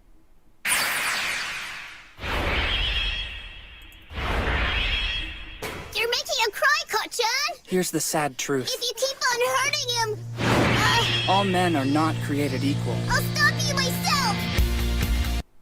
Now, the show that was referenced there, Naruto, is also a very long-running manga, very long-running anime series, I've heard very the name. shonen. Yeah. So, for the teenage kids to the young adults, 16 plus years or something like that it's been going. Very popular. You want to pretend to be a hero? You don't stand a chance without a quirk, Deku. When I was 4 years old, I learned that some kids have more power than others. I'm gonna be a hero just like him! Sorry, kid, it's not gonna happen. Sometimes I do feel like I'm... Oh, I just realized something now. Oh, this dude here, this doctor, Yeah. he may not look like much now, but if I'm thinking correctly, it comes back around. But as was mentioned, in this society, 80% of the humans have a quirk, or have a superpower ability. Some greater than others, some weaker than others. the one thing that little Izuku Midoriya here wants to be is a hero, because his hero is All Might, who is #1 hero in Japan and one of the best heroes ever. You know, decades of service.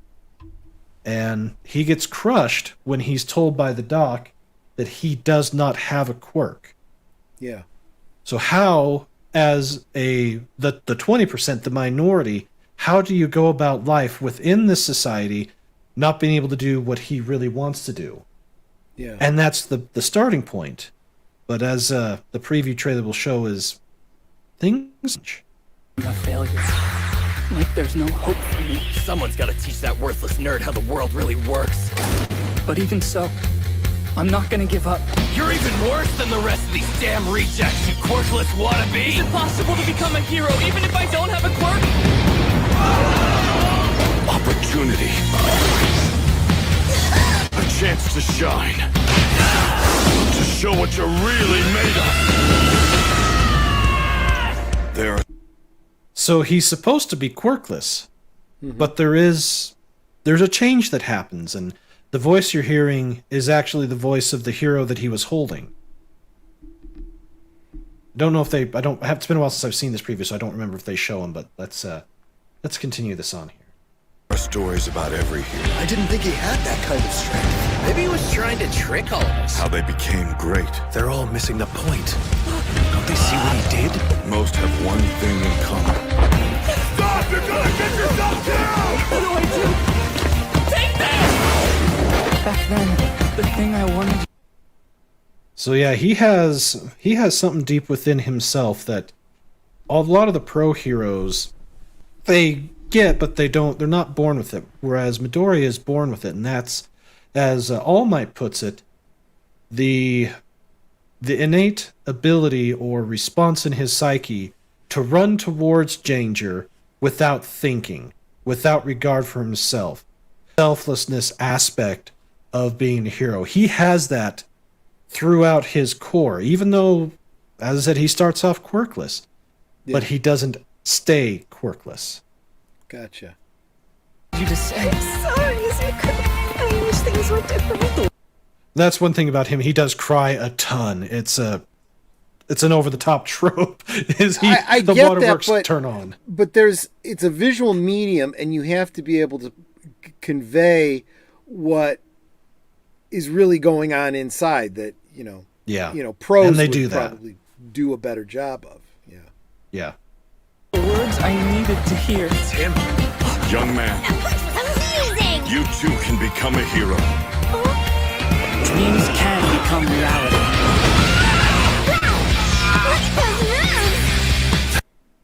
So his classmate there, his name is Kachan, and his quirk is very powerful. And of course, the kid's got a bit of a cocky streak to him, and he gets surprised by Midoriya, but he calls them the damn nerd and all that stuff, always putting him down. His nickname is Bakugo, and as the story goes on, there's a ton of change. And what really makes this show great, besides the main character and the changes that he goes through, is there's 19 other kids in his class, and they all get a time to shine. Their stories get told, why they're there, what they're trying to do, how they become better, how they get themselves to go plus ultra. And cool. This show is really, even though its US rating is like TV 14, this is something I have no showing. I had shown to my kids when they were 8. It really seems like that kind of, and this is what I'd heard about it, that almost completely naive sort of aspiration, right? Yeah. And that goodness that only a child can understand, right? But that's what a hero has to have, right? This is the one thing that I would argue with people about who would claim, well, Superman's so overpowered, no one can understand him, he's a god among men. You're missing the point then, because that's not how he sees himself. He sees himself as a kid from Kansas who happens to have these abilities and therefore has a responsibility to do everything he can to help people. That's exactly completely unnatural. That's his real superpower, right? Yeah, and that's where with Mia, that's how come he goes through this metamorphosis because of that, his selflessness, his innate inner desire to want to help people. Yeah, that's all the pro heroes. That's something they all do, but not all of them are natural leaders like that, or natural. The run to danger side of them, even without even if they don't have powers. Most of these people don't have to worry about that. What you're really saying is natural hero. That's what it really means to be a hero. Yes. I mean, because let's face it, we live in a world that nobody has superpowers. So the real heroes are the one who run into danger despite, the fact they know they could die. They're going to help others because that's what heroes do. Exactly. Let's finish up this preview here. We're almost done. That's right. Show who you are. Embody what it means to be a hero.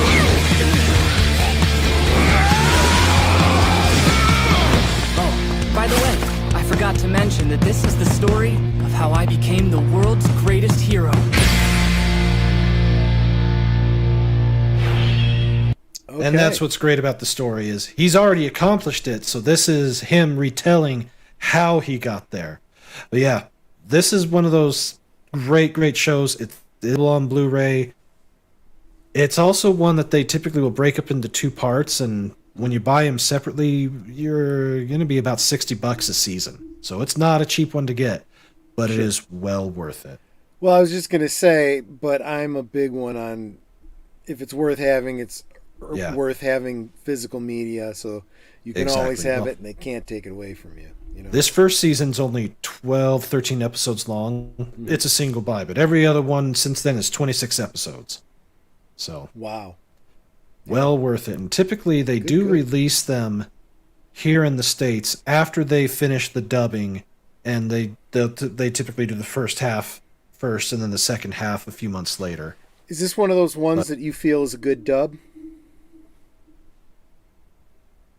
Yes, but it's also got a bunch of dub actors who, let's just say, have an overblown sense of themselves.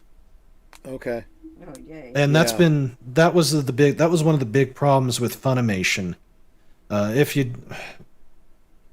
They had a bunch of great voice actors, specifically Vic Mignogna. Then all the stuff with him went down.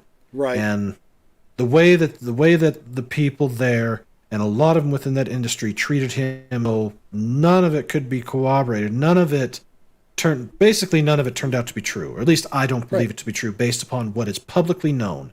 Look, if you can't prove it, it's not true. That's just all there is to it. Exactly. But the way that he was treated afterwards, a bunch of crap.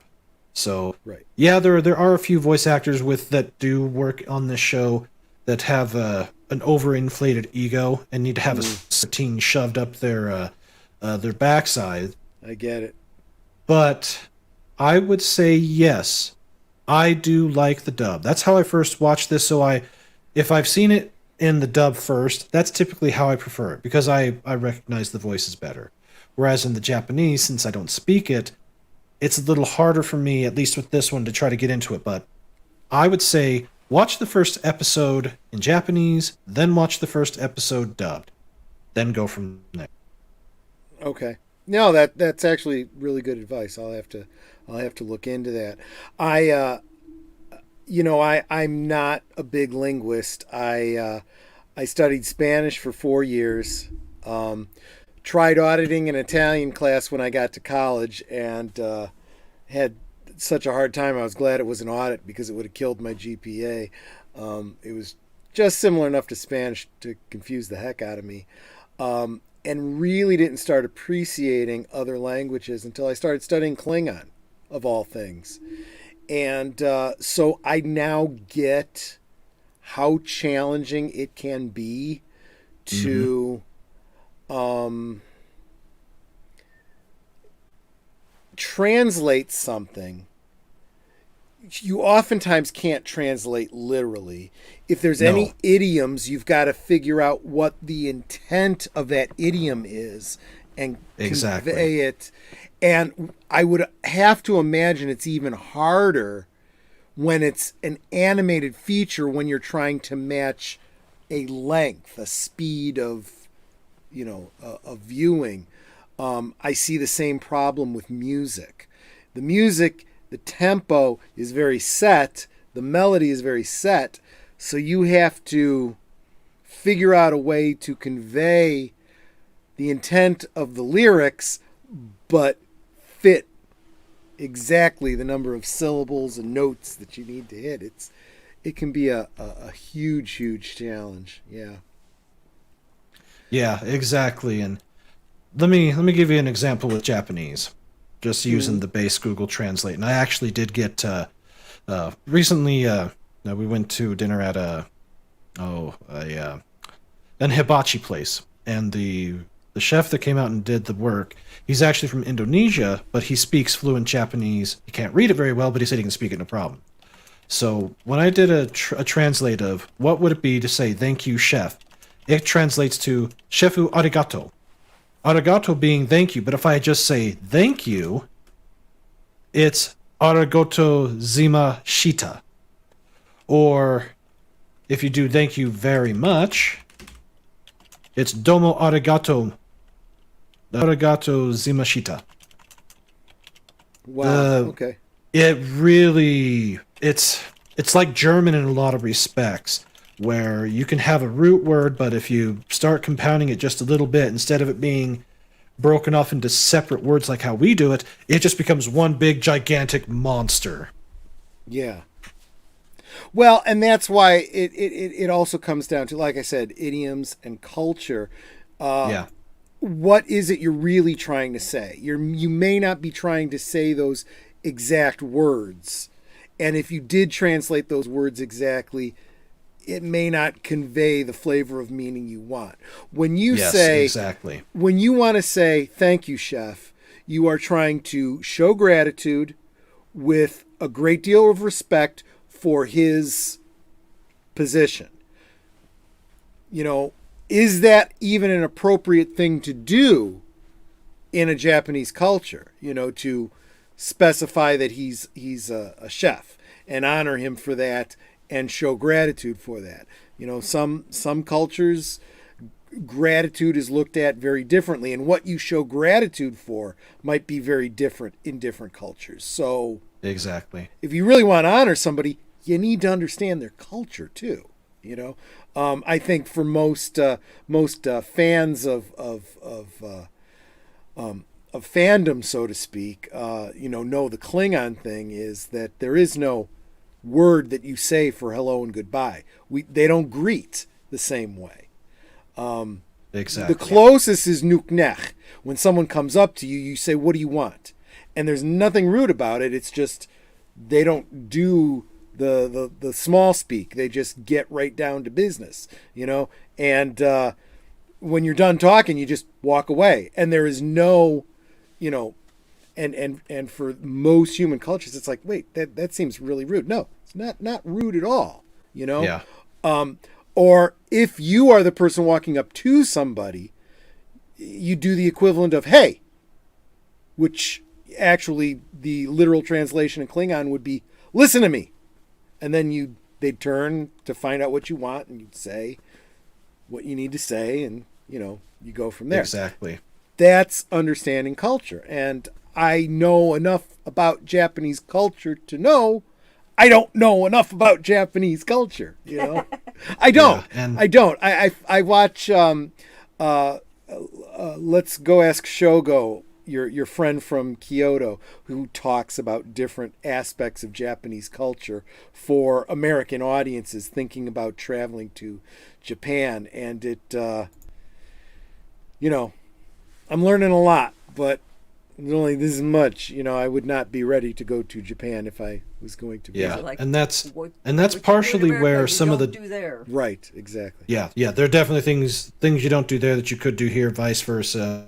Definitely their society is built on that of respect, and you don't respect their stuff, they're going to cause a problem. And yes, that was the problem with Funimation, and that's still kind of the problem, is when they did their dubbing, they would change things more than just in the idiom side or trying to make it into a sentence structure that works in English. They would change massive parts of the story, plot. yeah. And that was also another problem with a lot of the older shows, especially there's one called Fist of the North Star. The English dub of it is a way different story overall than the exact same thing, but with the Japanese. Very interesting. But yeah, there's a lot of these studios that they would rely on companies like Funimation to do the dub, but since they started doing the woke wanker stuff, they said basically, F you, we're going to localize it, translate it ourselves, and or have the dubbing done by people that we contract to. Now, Sentai Works doesn't have that problem right now, which is good. As I said, they're really good at it. Funimation, there's a reason why that when Crunchyroll and Funimation merged, they didn't stick with the Funimation name. It's because Funimation equals poop. It really is that damaged of a brand. So, yeah. But yeah, I do have to get going here. I do have to pack up and go. We're going on vacation tomorrow to Northern California. Gonna go see the redwoods before I can't go to California anymore. What was the city name? It's like, I think the place we're staying at is like Crescent City or something like that. I figure it's probably pretty. Nanette and I have mentioned on stream before. We used to go up to Washington State a lot. Beautiful country up there. Yeah. So you ought to have a great time. I like the coasts. I like the idea of California, what it used to mean. Yeah, what it used to be. Right, exactly. This is going to be my second and probably last trip ever to these places because I don't prescribe to how they do things. So I highly doubt that I would ever be allowed back in. So I'm going to do it while I can, and then I'm going to call it good. I dig it. I tell people the same thing about Chicago. Chicago, people have a pretty accurate idea of what Chicago is like now. But Chicago used to be an awesome place. It really did. I used to love Chicago, and it's not that anymore. I dig it. Well, what I'm going to do is I'm going to go ahead and let you go, and then I'm going to wrap up the show. Thank you. Man, I appreciate you having me on. Oh, I appreciate you coming and hanging out with us. You have given me a great deal to think about. Couple of titles that I've taken notes on, so I know what to go and find. I think I'm probably going to go ahead and drop the bills on that first season of My Hero Academia. I think I've had it on my list too long. I think you are the last person that is going to be recommending it to me before I've made that decision. So I'm going to do that. Yeah, definitely drop the coin on it. Once you've watched that first season, hit me up. I'll have you on my channel, and we'll do a season 1 retrospective and an anime 101 of it. That sounds good. Yeah, it'll be a lot of fun because that one is one of my favorite shows. It really is that good. So, and of course, I say I'm going to drop the bills on it, but Netter knows that what I'm really doing is saying it indirectly to her because she's going to then go on the Amazons and look for it. But awesome. But I thank you so much. Again, I want to tell everybody who's here in the chat, still listening, all 7 of y'all, possibly more. I think if you haven't dropped a comment in a while, I think StreamYard doesn't see you. But his link is down below, permanently there in the description. And so if you've come and you're watching this in the future, when this isn't live and this is actually Memorex, it's still going to be down there. Please subscribe to him. You're also on Twitter. What is your Twitter handle? You'd think I'd remember that easily, but I don't. But my Twitter handle, honestly, I don't. Is at the Anime Guy 80. Yes, at the Anime Guy 80. Yes, and even though I'm taking vacation, I do have a pre-recorded show set up for tomorrow, and my guest is Culture Casino. Culture Casino is awesome. He is He is good people. He really, really is. That he is. And it's the second time he's been on with me, so definitely be sure to check that out. Anime 101 is typically on Saturday at 12 p.m. Eastern Time. So that's 10 o'clock for me, 9 o'clock for you West Coast people, and 11 o'clock for you Central people. Thanks so much. And so I'm assuming based on the title, it's probably okay for me to ease into.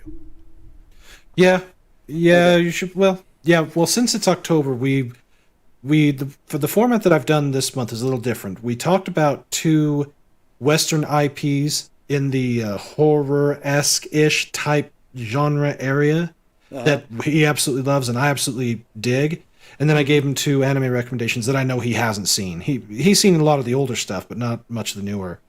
But it was a great conversation, and I think you'll be surprised at what he selected. It's me, but when you think about it, it does fit. But you'll have to watch it to see for sure what it is.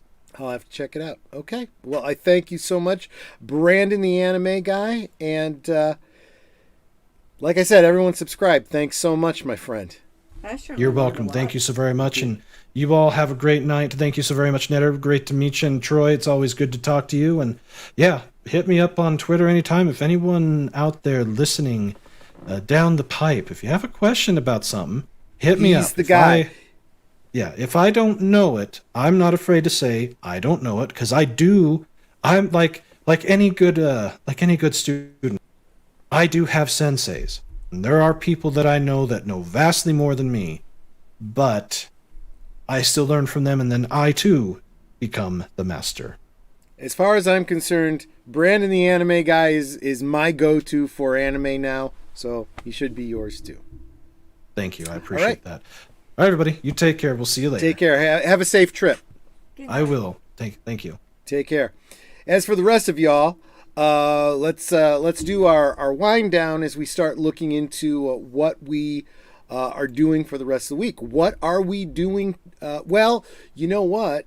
The first thing I got to do is I don't even know if Netter knows about this.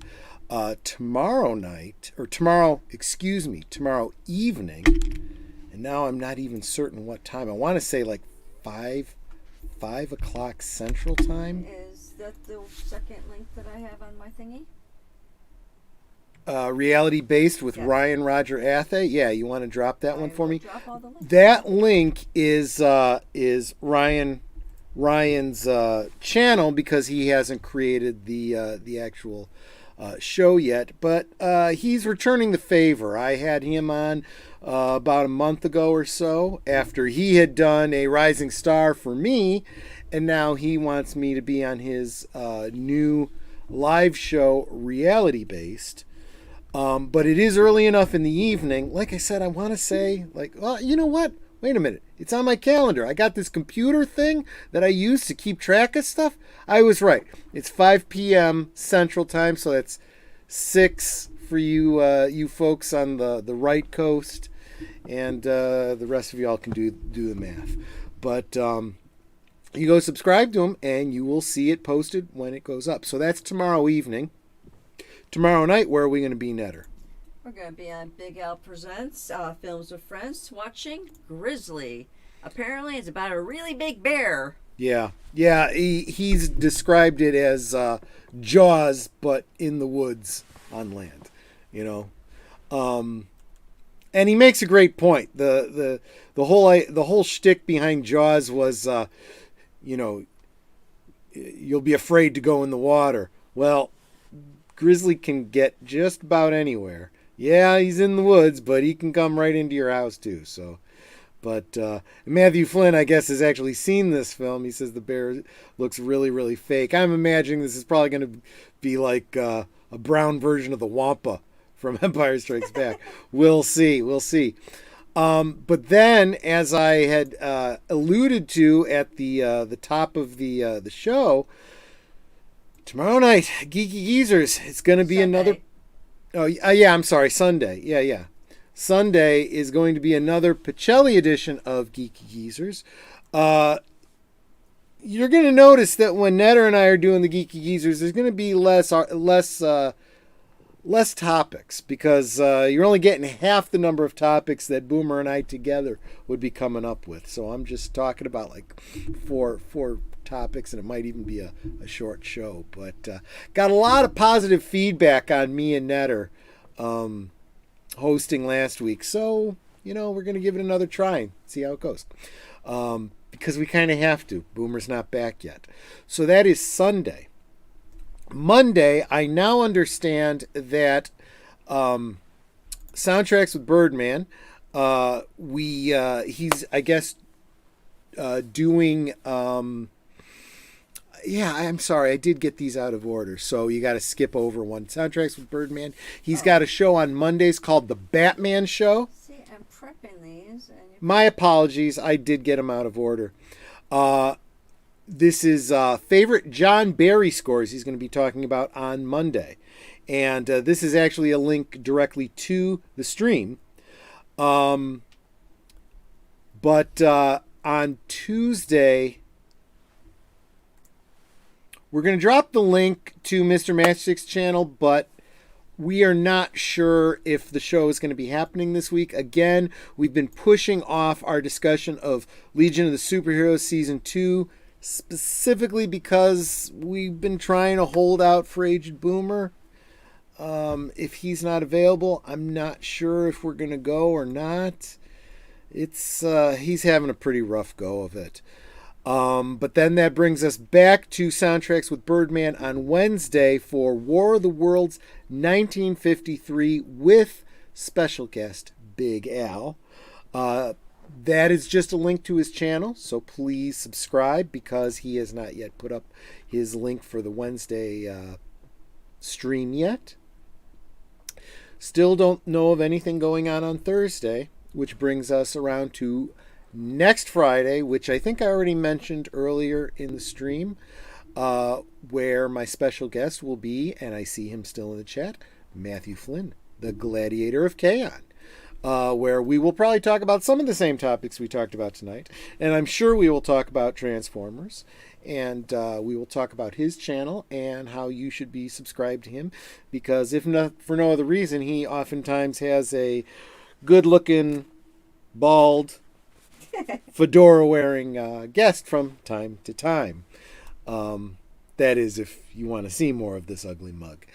And then a week from tomorrow, on Saturday, Netter's Network Retro Cinema presents Buffy the Musical, once more with feeling, for her initial contribution to the holiday season. Just something a little bit of fun, something we enjoy. Yes, Netter and I will take the soundtrack and sing along with it on long road trips. At least we did back when we used to take long road trips before the coof. We will try to limit our singing during the stream. In fact, since it'll be going out over YouTube, we probably won't do a lot of singing, just in case some of the YouTube gods get a little nervitchy. But of course, as always, whenever we have a watch party, a Cosme link will be provided so you can watch with us off platform. Okay. I think that's it. Guys in the chat, anything else you want to share? Any other quick questions before we end tonight? And Netter, any last thoughts or comments or things I've overlooked? Well, I always say we can talk amongst ourselves, and we often do. But it's so much more fun when you guys are joining us in the chat. You're dropping your comments, your questions, your trivia, and all that, because it feels more like you're here with us. Yeah. Like not just in the chat, but like in the green room and stuff with us too, and just being a part of our family, because you're not just friends for us, you're family too, and we love you guys and we appreciate you being here. Absolutely. Yeah, I have been very convicted by Netter sharing that every week, but it is she's the heart of this operation. She really does convey exactly how I feel too. I super appreciate it. Guys, you've got me to 485 subscribers. 15 away, and that's a couple. It's like I'm getting a couple more every week, and I super appreciate all of you guys that drop in, even if you can't hang out with me too long. You drop in, you encourage me, you hit that like button. Maybe you come by the next day, leave a comment. You guys are really, really awesome. You really are the reason that I do what I do here. So thank you so much. I'm sorry, Matthew Flynn, I missed your joke. I'll have to scroll back up and take a look at it later on. And remember, I'm only 27 away from 200. And once I hit that 200, I will be having a special giveaway to just say thank you to my adoring fans. Yep, absolutely, guys. So thanks so much for hanging out with us. Hope to see you on the next one. Heck, hope to see you tomorrow night over on Big Al Presents. Take it easy, and see you soon. Good night, ladies. Good night, sir. Hit it, sweetheart.